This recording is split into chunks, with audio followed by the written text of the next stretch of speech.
So we're ready for the letter E. I like the letter E. You're allowed to have favorites in calligraphy.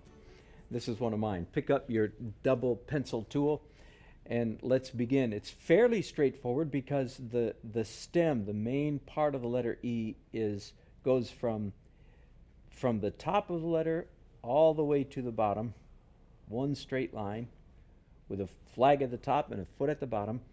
And then the top horizontal, of course, has a curve coming down to about 7:30, 8 o'clock on a dial, and is a straight, in my case, is a straight line across. Now, this is one of those times when we're going to cheat a little bit. You know, the official technically appropriate way to do calligraphy is you always keep your pen at the same angle. That is the correct way. But then the professionals and me, we cheat just a little bit, and I want to let you know we're cheating. So whereas we had been holding our pen, you know my system, right? I'm calling, here's a square, and this is 1, 2, 3, 4, 5. We've been holding it at about 3.5. Now for that top line, because if I hold it at 3.5, I'm going to end up with a crossbar that's about that thick. And for me, that's just a little too heavy. I want it thinner. So what do? We simply rotate the pen just a little bit down to about a number 4 position and draw it holding the pen at a slightly different angle. Got it? And then the flag, I put my pen back at the traditional proper angle, which is about 3.5, to do this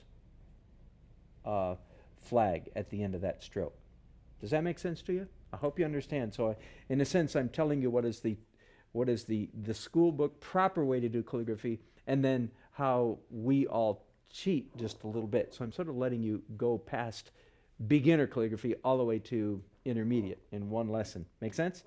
Now the bottom stroke, holding a traditional angle, is a nice S-curve, and it goes just a little bit beyond, you see, a little bit further out than the top stroke. Got it?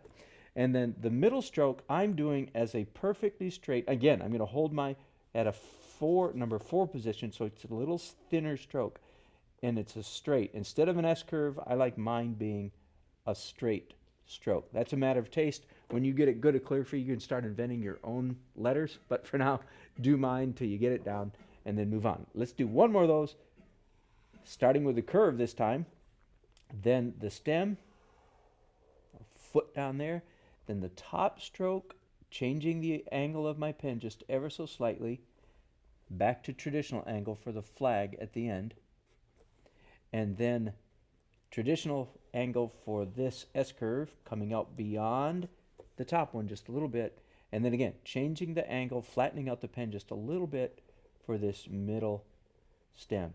Got it? Good enough. Now let's do the lowercase e, and you have your cheat sheets there, just as I do, right?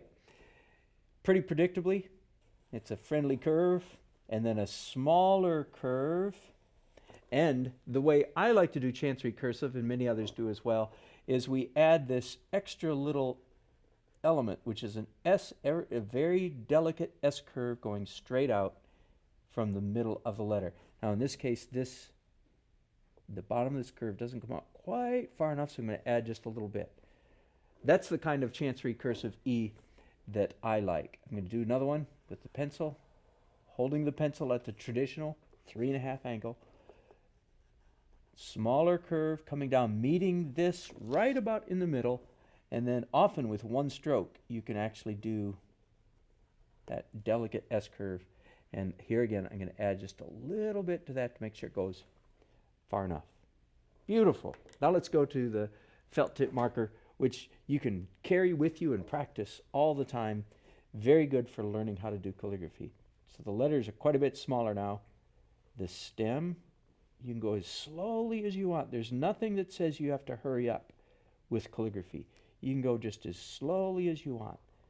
Then this top curve coming down to about 8 o'clock.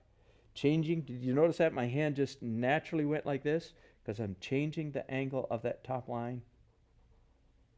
And then my hand moves back this way so that I'm at the traditional, what I call 3.5 point, to draw that stem. This stem, of course, is parallel with my italics guidelines. Got that? Then for the rest of for this part of the letter, I'm going to hold it at the traditional angle, comes out just a little past, and then again, my hand rotates this way just a little bit to do that middle stem because I want it just a little bit thinner than it would be if I held it at the, do you see that? That to me, it's just too heavy, I don't like it. That's enough for the capital E with a felt tip marker. Now let's do the lowercase e. Nice friendly curve. When you're doing calligraphy, you have to be relaxed. That's one of the reasons this is such a great hobby. This may be the most relaxed moments of your day is when you're doing calligraphy. You have to be comfortable and relaxed. There we go. You do another one of those. Nice friendly curve. Come meet that right about in the middle. And then sometimes you don't even have to pick up your pen to do that middle stroke. Let me go ahead then to the real instrument of calligraphy, which is this dip pen.